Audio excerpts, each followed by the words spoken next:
Hey guys, and welcome back to the Curious Curators. I'm Hope. And I'm Lindsay. And today we are going to talk to you about ghost towns. This is one of my favorite topics. I say that every week. I actually really enjoy this topic as well. And we always talk about our favorite topics because we get to pick the topics. Exactly. So. We're the only people that have an opinion here. So yeah. So it's not like we're going to pick something we hate. But for once, we actually agree that we both like this topic. So I think that's progress. We've had a few of them that we both enjoy. That's true. I feel you. We good. So I think the name of ghost towns is self-explanatory. I think pretty much everybody knows what a ghost town is. It's a town that either has no one living there or very few people living there. I've even heard places that have 30,000 people living there called a ghost town because it would be a city that should hold about 1 million. China has a lot of cities that they built huge infrastructure for, and then no one moved in. And so I wouldn't have called that a ghost town, but considering how few people there actually are, it feels like a ghost town. Okay, I feel that. And like usually the infrastructure is like intact, which is I think adds to like the creepy factor of a ghost town. You need a little bit of infrastructure, even if it's just like a house. Yeah. Or the ruins of a house, I guess. Yeah, it's not a ghost town if there's no town. Yeah, because then it's just like a field with some roads. Which I guess we're kind of going to talk about one that's sort of a field with some roads at this point. That's true. But I think there's like 3 houses left, so progress. And a church, I think. So, I mean, let's talk about why ghost towns happen. Absolutely. I think that it's kind of hard to like just think about like a huge city just all of a sudden emptying out, even though it's happened so many times in the past. Like, could you imagine if we just like walked outside and there's no one in Cleveland, Tennessee anymore? It was just empty. Like, I think some people get that experience during this whole pandemic. We didn't get that experience here. Not in Cleveland, no.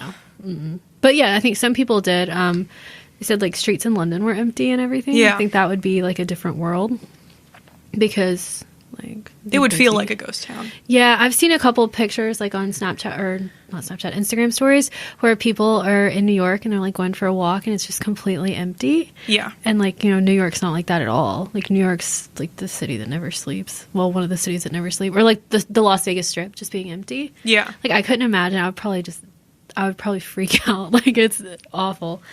But I think for long-term ghost towns, a lot of them are kind of economic based. So like economic activity failing. I think especially here in America, we see a lot of like gold mining towns and things like that have just been abandoned because we don't really mine for gold.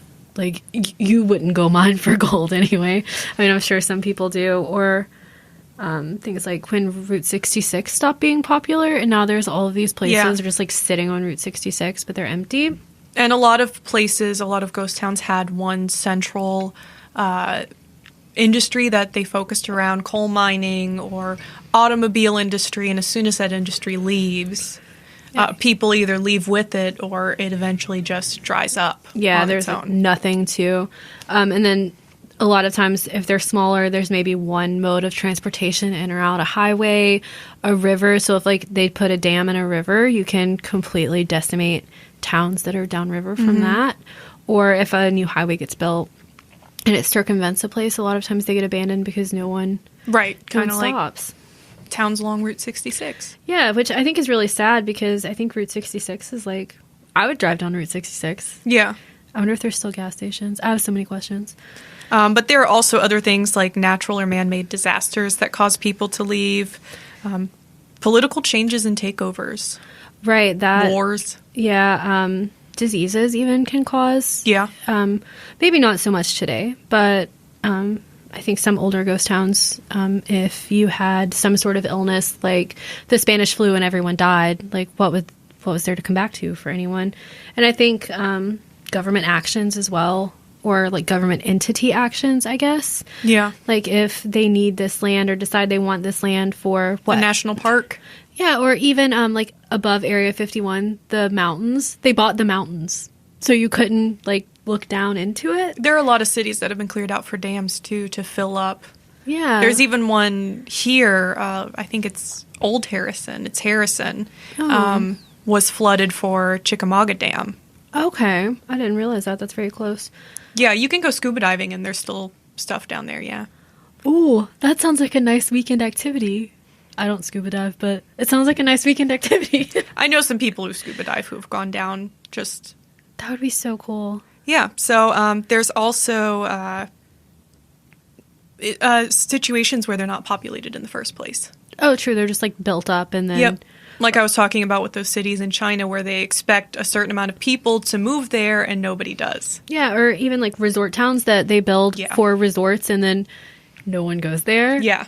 How disappointing would that be? Great expectations. Exactly. I think pollution as well has like a part to do with it. Sometimes towns are just too polluted. When, like on, is it Aaron Brockovich, the water's polluted? I don't know. It just came to me. But it's been a long time since I've seen that movie, but I think so, yes. But then I think one of the most interesting things about ghost towns is whether they're evacuated. So sometimes towns are evacuated, right? Mm-hmm. Like everyone is kind of told, like, you have to leave. And then sometimes people do it on their own. But people come back. Yeah. And that leads me to so many questions. Like, do they work? Because if there's no roads, like some towns will talk about, there's no roads that come in and out, right? Like they've closed them. How do they get to work? How do they get their mail? Did they get a stimulus check? Because where do they get their mail? Do they have to walk? Where do they buy groceries? Like I'm so if you live in a ghost town, please let us know because I'm very, very curious about this. How do you live? Do you have Wi-Fi?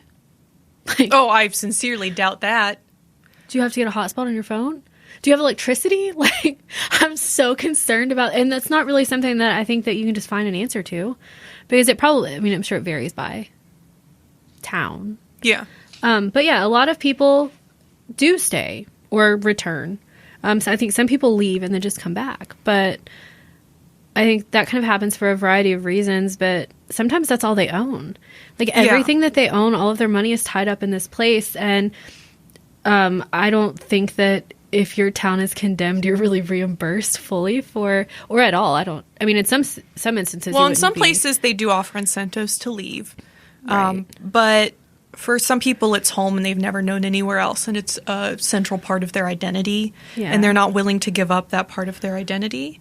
But yeah, financial, they could not be able to move. But then there are other instances where people are paid to stay somewhere. But...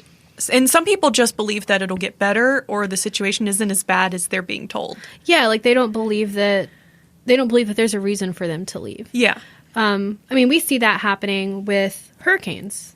Oh, yeah. And usually those places do come back. But you see that happening, I think, like Hurricane Katrina is a good example. Like, no one took it seriously. If you think, I've lived through this for 60 years, why would I pick up and leave? Yeah. The same thing that happened in like South Carolina, was it a couple of years ago? There was a bad hurricane and no one thought they needed to leave because they never had to leave before. Yeah. Hurricane season's about to start. So 2020 killing it.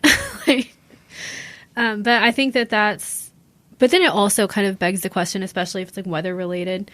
Like I'm not sure that I would live in Tornado Alley. And yet many people do. Yeah, like I just don't think that. I mean, I guess we get tornadoes here as well, but I just wouldn't. I wouldn't be in a position that I needed to leave Tornado Alley because I'll never go there. If you're born there, it's just kind of a fact of life, right? And I guess there's a lot of farms and stuff, so you have like an income that you wouldn't want to leave. Yeah, because I was born in Ohio, and it was just a fact of life that sometimes you just. I remember one time it's very vivid. I remember I was eating dinner with my grandparents and the tornado alarms went off, which I was fascinated when I moved here and there are no tornado alarms. And the tornado alarms went off in the town and my grandparents didn't have a basement. So we walked up the street to my uncle's basement. Oh my goodness. And I was carrying my dinner and I just went and I sat in the basement and I ate my dinner. Actually goals. And that was just normal. To have that happen and to just hear those alarms and go up, guess we got to go do this. I guess some things become like so normal that it's not even an issue. But if that was me, I would have been like sobbing into my dinner, but I probably would have eaten it as well. So you don't think, like we said, you don't believe it's as bad as it is. I mean, I think that's probably a huge part of it. Or I don't know, like sometimes I think that if someone is like telling you something, you get stubborn. Even if in the back of your mind, you're like, no, I probably should. No, I'm staying here. This is my house and I'm staying in it. There's nothing that you can do about it. Yeah, or you just get stubborn about, well, what do they know? That we're going through hurricanes all the time. They're just some landlubbers who've never had a hurricane. Right. Or people in the Midwest going, yeah, tornadoes happen all the time. And then these people from New York who've never experienced a tornado in their life want to tell us to leave. Yeah. Really? See, I guess that's like one of those things. And even if it's not something weather related, I think you can still get just like stubborn about it. And you're like, nah, I'm not gonna leave. Like, this is my house. But I think it would probably be very sad, especially if you had lived there like your whole life. Like, that must be horrible to just try to pick up and leave. Because, I mean, I like to think that I would be like, yeah, I'd just leave. But, like, I don't know. I've never been in a situation like that. So I don't know if I'd be like, this is my house. I'm staying here. Bye. So let's talk about some examples. All right. Well, do you want to start far from home or do you want to start near I to don't home? care. Pick somewhere. Okay. We can talk about my favorite ghost town. All right. I figured. Okay. So we are going to talk about Pripyat, Ukraine, which, if you guys know anything about that is going to be the town that sits about like just over a mile away from the Chernobyl power plant. And I pretty much talk about it every single time I have a platform. So here we are. Yep, we gave her the platform this time. We did. And almost 4 years ago, almost to the day, I was there prancing. Literally, I was prancing. I wish there were videos. I was very excited, but I just drew a blank. Like, I didn't know what I was going to talk about. So, on April 27th, 1986, Pripyat was evacuated for, like, the first and only time. But it also wasn't a city for very long, if you really think about it. Because it was founded in 1970 as, like, so they have nuclear cities in the Soviet... in the Soviet Union, they're kind of closed cities, and Pripyat was sort of built up as one of those. And then right beside it, isn't it called like the Vladimir Ilyich Lenin power plant or something? And you would know. And we call it Chernobyl. And I'm not sure why, but that's just, they call it Chernobyl as well. The sign says Chernobyl. But yeah, so by the time that the Chernobyl disaster happened, this town had 50,000 people in it. So that's... Yeah, and it was actually an open city by then, too. It started out as one of the closed nuclear power plant cities, but it actually ended up becoming an open city. And it was, I mean, they had all kinds of stuff. They were, like, a couple of days away from opening an amusement park. They had multiple schools, basketball courts. There was, like, this big indoor swimming pool. It was a pretty poppin' city as far as Soviet nuclear cities go. And then, Poppin' city in the Soviet Union. It was banging over there, I'm sure. But then, on April 26th, 1986, everything changed. The Reactor 4 blew up, and it wasn't an immediate evacuation. They just sort of left it for a day. Well, it was also not their first sort of nuclear meltdown. That's true. That happened. They had one happen in the early 80s, but they didn't tell anyone. Yeah, and Chernobyl wasn't the kind of plant that is, the nuclear facility that is, it wasn't stable anyway. Like, that type of reactor is not stable. But a lot of the Soviet ones were that kind of reactor. So... But it was also a sort of thing where it was like, well, we're not going to tell anybody what happened. Like, no, we're keeping it under wraps. But they evacuated the whole city. They basically brought in buses. Yes. They were just kind of like, we're going to leave, but you'll be able to come back later. Yeah. And that didn't really happen. I mean, you can go back now, but you can't live there. Yeah, you can't live. Well, you're not supposed to. Some people, I think it's interesting that some people have returned to Chernobyl town. So like, which is a town, is like partially a ghost town. It's like quite close. It's inside the exclusion zone. But if you're working there, you cycle through this town. I think you can work for like 10 days on, 10 days off or something. But like Pripyat itself, they used the swimming pool until 1996. Yeah, what really gets me is I didn't realize this, but they just kept the nuclear power plant running after this whole disaster. Yeah, up until like 2000, they just kept it running. And it was almost like they just didn't care. Yeah, I have 1991 was when they stopped the reactor one because it.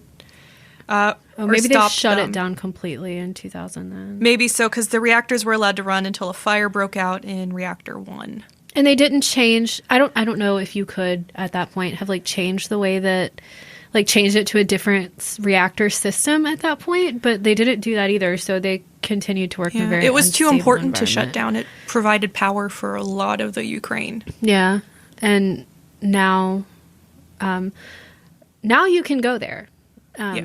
And rumor has it, and I don't know for sure, that now they do tours of Reactor 4. I didn't go on that tour. That wasn't an option when I was there. Aren't they? They're trying to build a big concrete sarcophagus around Reactor 4. They've put the new one in place now. Okay. But, and I don't 100% understand nuclear fallout, I guess. I kind of understand what happened with the reactor itself. Like, I understand why it exploded. Yeah. But I don't understand fully, like, what happens later. Because in 2016, it said that there were 180 self-settlers that moved back. Which doesn't sound like a lot, like 180 people. But if you think that... Still 180 people who decided that they'd like to get cancer. Yeah, that you wanted to live, like, irradiated. But... So when we went on a tour, our tour guide, Sergey, told me and my friend Nicola that, hey, Sergey.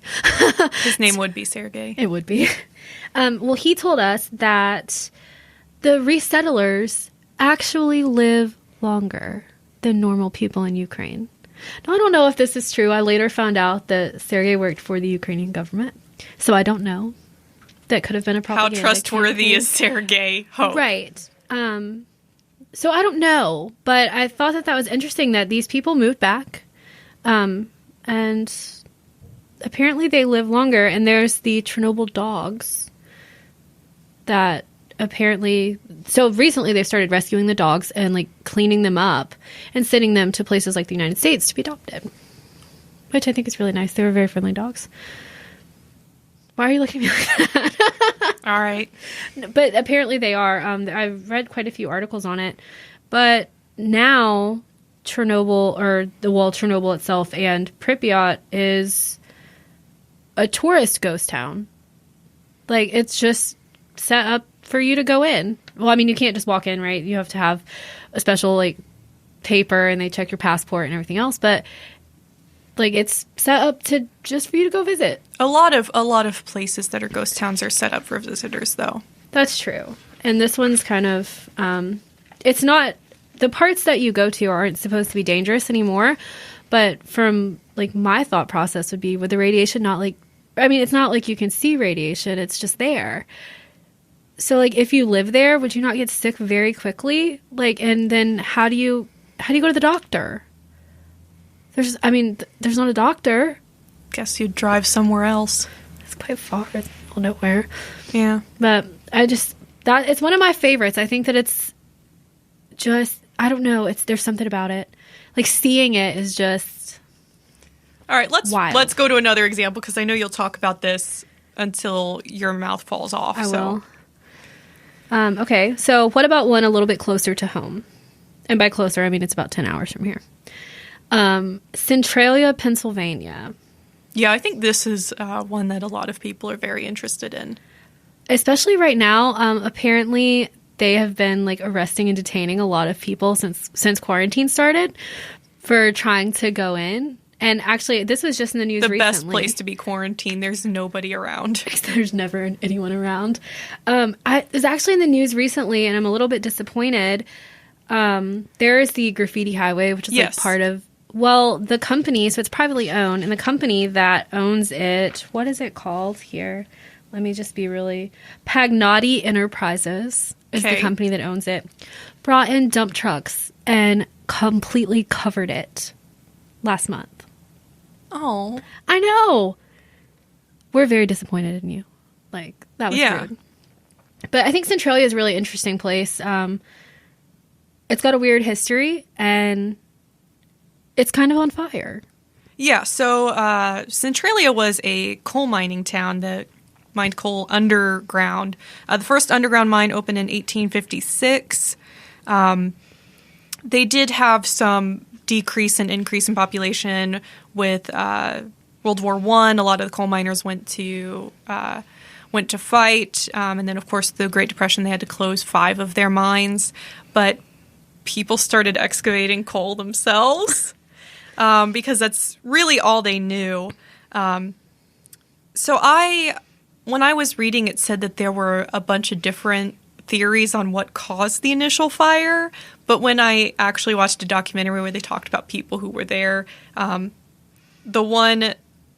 real story, what they said was, in May of 1962, volunteer firefighters went to clean up the city landfill, and the way that they do this is they burn the trash. This was the 60s. I bet it smelled so great. And this was an annual thing, but this year it was in a different location than it normally was. So they'd been doing it every year. This year it was somewhere else. And the landfill was located near a coal mine. And all of the coal mines in the area are interconnected in like this labyrinth under the town. And so the fire just started to blaze through the mines, and no one seemed to care. Yeah, I read that too, that they didn't really even notice it until like 1980. Yeah, 1979, sinkholes started to appear. And then a guy that owned a gas station. Yep. Okay, I don't know why you would measure the temperature of your gas. Maybe that's a thing they always do. I don't know. Yeah, maybe it is. I don't own a gas station. And it felt warm, so he tied the thermometer to like a string and put it in there. And the gas was 172 degrees Fahrenheit. And they were like, oh no, that fire that's been burning for 18 years is finally getting a little bit serious. Yeah. But did you read about why this happened in Centralia? Not the reason, but why? Oh girl, they cursed. Oh no. It gets better. So, sorry, that was really extra. But okay, so there was like an Irish secret society that operated called the Molly Maguires, and they were really popular and activists among Irish American and Irish immigrant coal miners. And Centralia was full of those. So there was a priest, the first priest of this town. He was called Daniel Ignatius McDermott, and he was attacked by a group of Molly Maguires. So, in retaliation, he cursed the town and said that there would be a day when St. Ignatius Roman Catholic Church was the only thing left standing in the town. The church has since been destroyed. But just a fun fact. All right. But that was actually like written down, which I thought was a little bit extra. That, but also like a priest cursed the town. That's so American. Right. Real history though. So, yeah, realistically, $7 million could not stop the fire. And the town was declared too dangerous to live in, so they offered they had a $42 million relocation package, and by the 1990 census, 63 people still lived there. And then in 2017, apparently it was only 5 people. Yeah, in 2013, I had 7 remaining residents. And this was actually the inspiration for Silent Hill. Yep. I did see, like, they basically were able to claim the town under an eminent domain, yes, which is the power of a government to take private property for public use.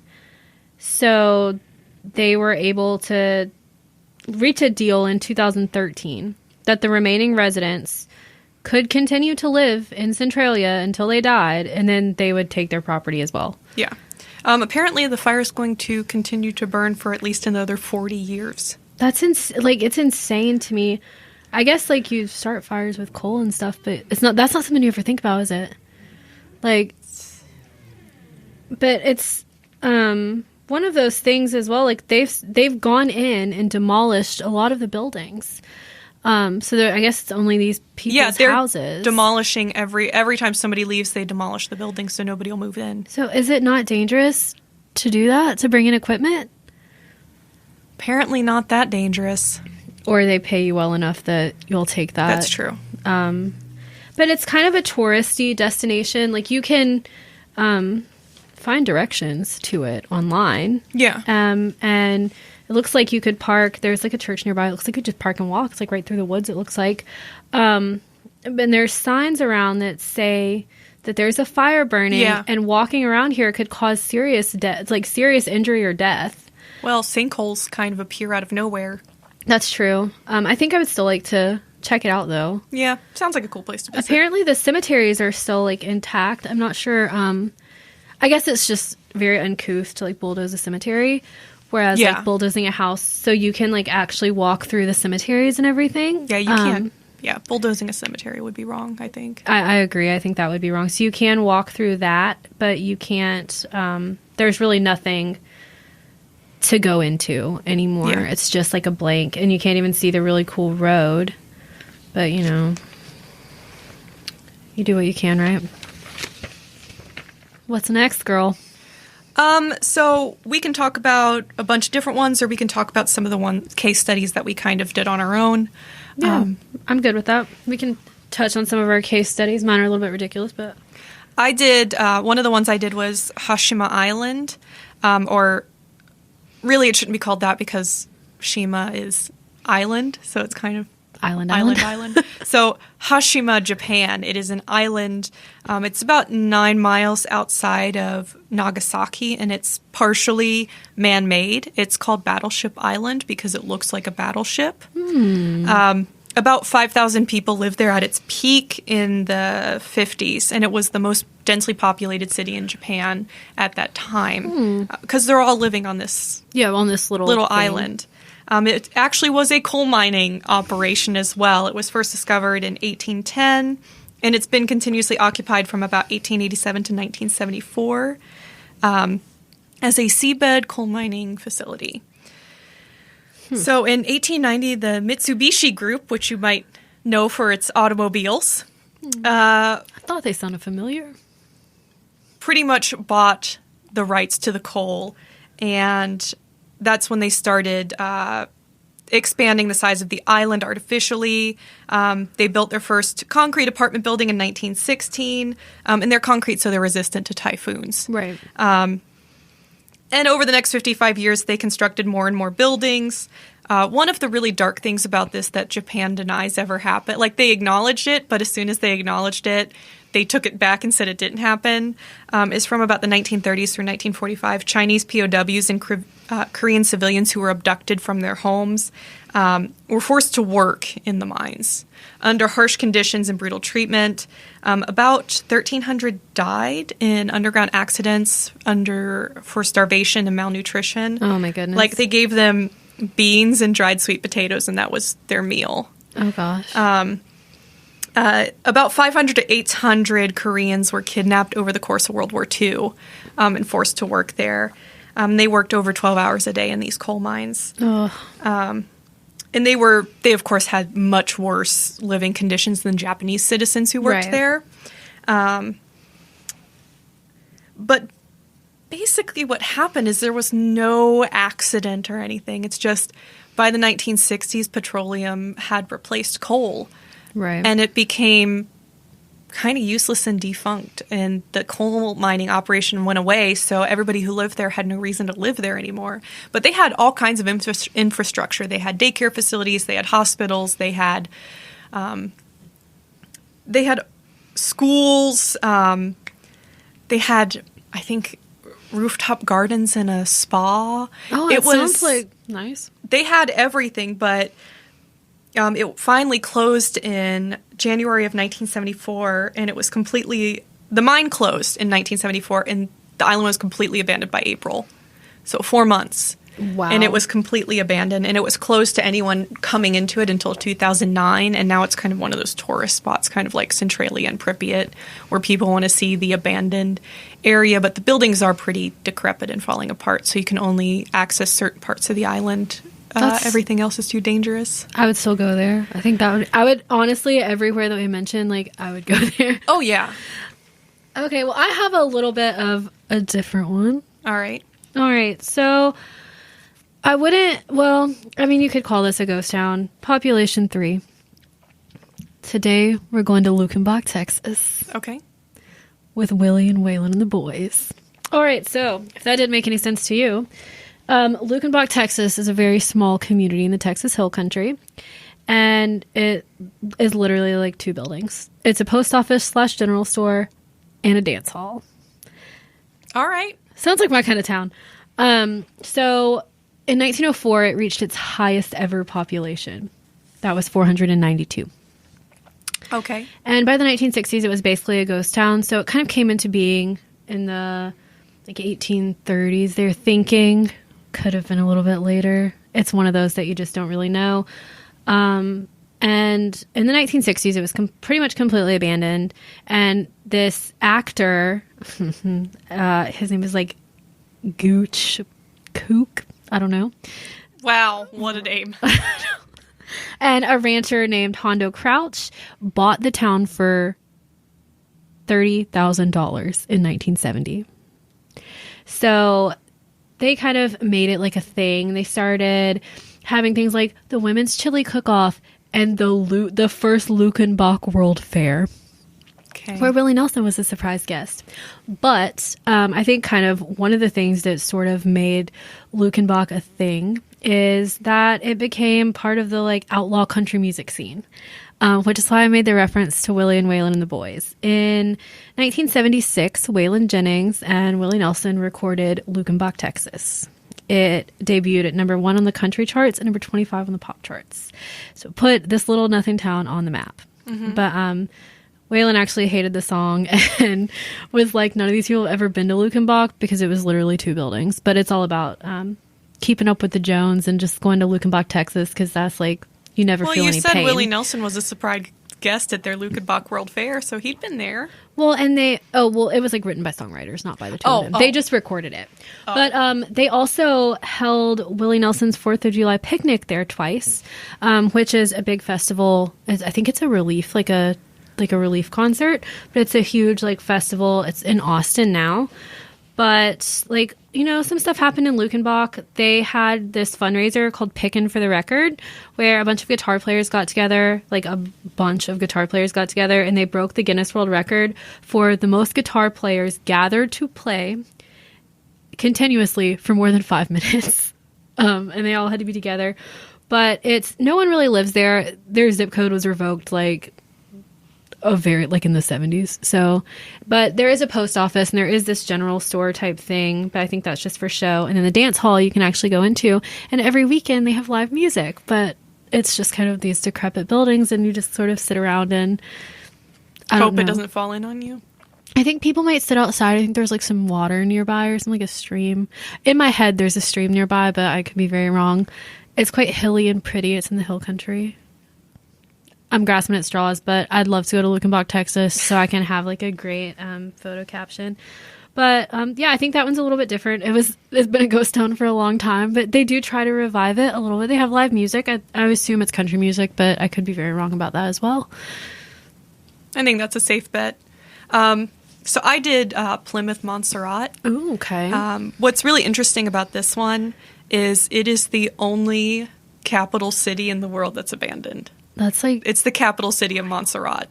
Wild. For those of you who don't know, Montserrat is a 10-mile-long island in the Caribbean, and it actually is a place that was home to a lot of recording studios for like Afro-Caribbean type music.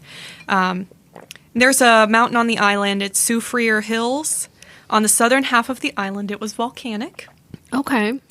And the volcanoes had pretty much been dormant for 170 years, so nobody had experienced a volcanic eruption there. It did kind of come alive every 30 or so years, and it would kind of rumble a bit, but nothing ever happened to the people. So when it started rumbling one day, people were so unaware of its volcanic history that they thought that it was planes flying overhead. Oh my goodness. Until it didn't stop. Oh. So 6,000 people were evacuated, but they were evacuated to the northern side of the island, which had no infrastructure really, and they were put into hastily constructed shelters that quickly turned squalid. They really didn't have a whole lot of food. Most of the food was grown on the volcanic soil on the southern part of the island. And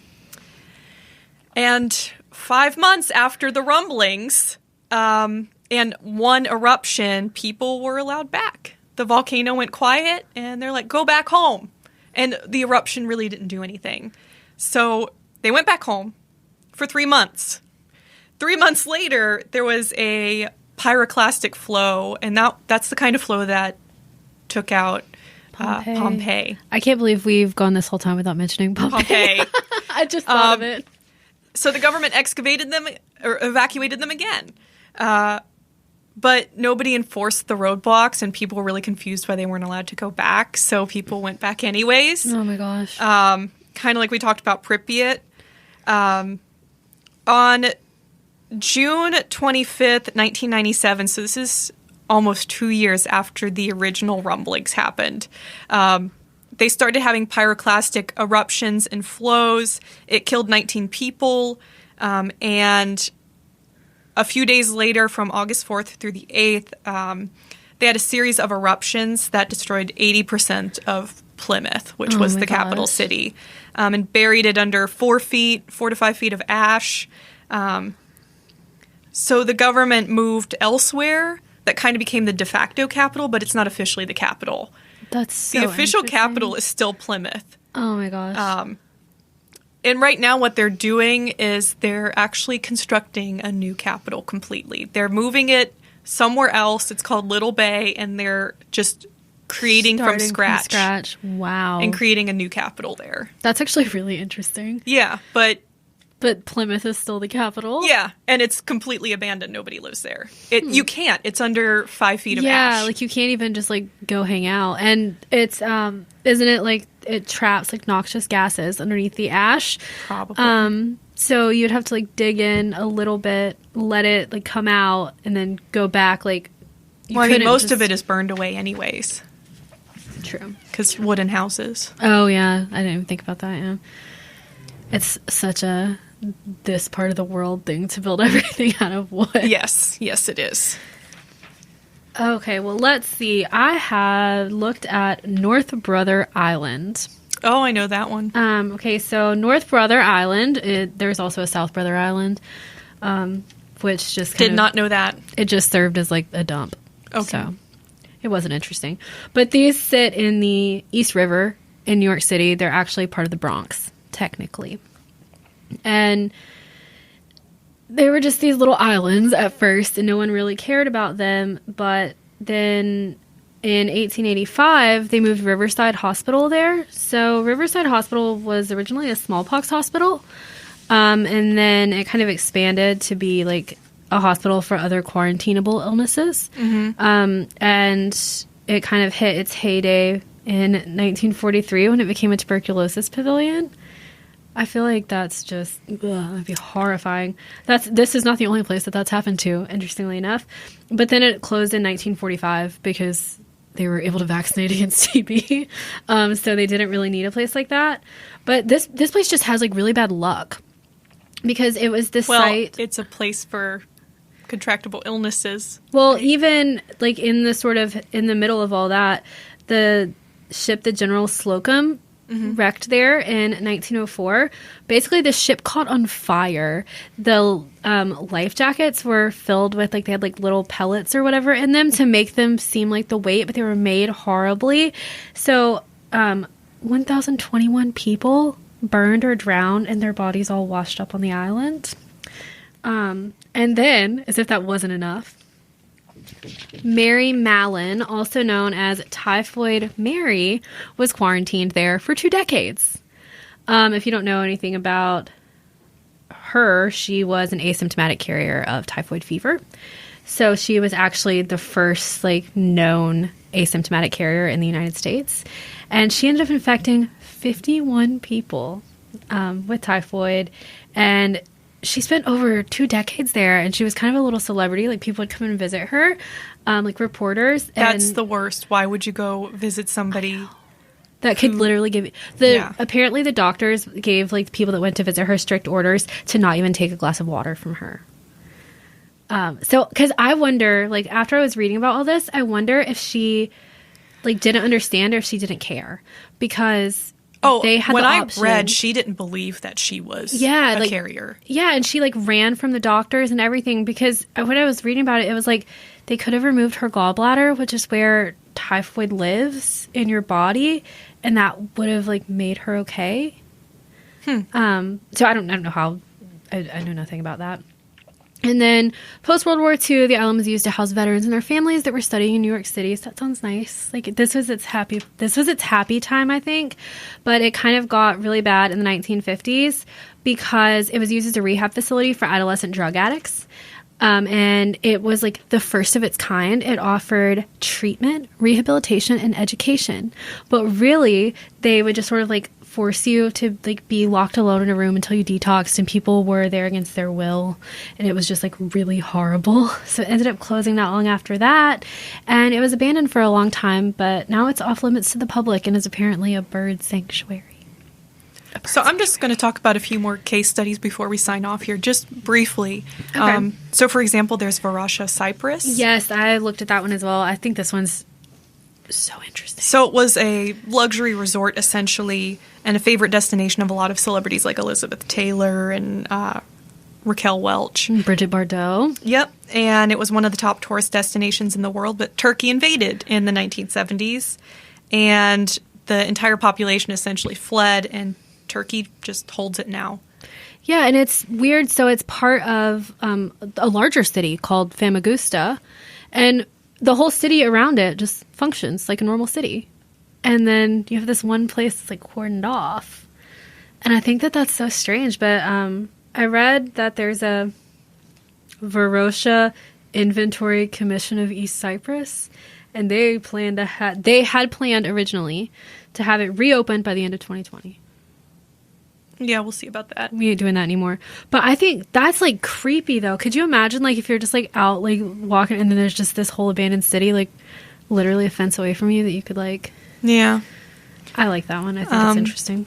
There's also OradoursurGlane, which we've talked about briefly in a previous podcast. Oh, OradoursurGlane. So 642 of the inhabitants were massacred by the Waffen-SS on June 10th of 1944. The Nazis believed that they had an officer held prisoner, so they ordered everybody to assemble in the village square, and the men were sent to the barns, and the women and children were sent to the church. And basically they shot all of the men in the legs, not to kill them. So they couldn't run away. Yeah, they shot them in the legs and then set the barns on fire and covered the men in petrol after they were shot in the legs and they couldn't leave. And then they set the barn on fire, and then they also burned the church down with the women and children inside. Three people actually escaped out of the church, and 2 were shot. So one survived, and they basically hung around and shot the men who were able to get away. And I think out of the 642, or out of all the people there, 20 survived, and 642 died. You would hope that you had been having a walk in the woods or something. Yeah, there were people who were not in the town, or when they saw the SS coming, they ran the other way. Yeah. There were a few people who were nope, not doing this. Some people hid. Some of them didn't come when they were all called to the village square. But basically it was made into a memorial for them. So that's why it's a ghost town, it's a memorial. And there's another OradoursurGlane next door that is actually a city that people live in, right? They all just moved over 3 or 4 miles. They built a new town. I think that is it's a war memorial now, so you can, in theory, go visit it. Yeah. I'm not sure if that's like a tourist type thing, but like Yeah. I think that would be a very sad place to visit. But I also looked at Colemanskop in Namibia. It was a place that had diamond mines, essentially. oh, that's the one you see the photos and they're just like full of sand. Yes. I think that would be the coolest. But and that one was so eventually abandoned because they found pretty much diamonds in the river south of there. Oh. And it was so much, and the diamond mines were drying up eventually. So it was founded in 1908, or at 1908 is when they found the diamonds. But by 1928, they found diamond deposits that were much richer, easier to mine, further down. So it was completely abandoned by 1956. Is that one easy to go to, or is it like difficult? It looks like it would be quite difficult, but then sometimes they do tours. They do tours, yeah. Okay, well, I'm gonna go there. I'm done. That's it. Me going there. Why did I say it like that? But then you have places like Miyake-jima, which is an island like 110 miles south of Tokyo. And that's a place where people shouldn't live. It should be a ghost town. There was volcanic eruptions several times, and in 2000, there was a series of eruptions. The island was evacuated, and after 5 years, they were allowed back. But there's a constant flow of sulfur dioxide in the atmosphere. This is Gas Mask Island, so everybody has to carry a gas mask with them at all times, and an alarm will sound if they need to. They haven't apparently had to do it in several years as far as like the alarm sounding, but there were originally 3,600 residents, and 2,500 of them returned. That's like a very significant number. Yeah. That returned to Gas Mask Island. 2/3 of them returned to Gas Mask Island. I think I would have kicked it somewhere else. I would have just left. They were gone for 5 years, but... And then you just were like, oh yeah, I'll just go back and pick up like the dress that I left out. Yeah, and wear a gas mask the entire time. Or carry a gas mask at all times. I can't remember to carry my phone at all times. But I guess that's enough ghost towns today, guys. So we'll be back next week with something interesting. I'm sure. So thanks, guys, and we'll talk to you next week. All right, bye, guys.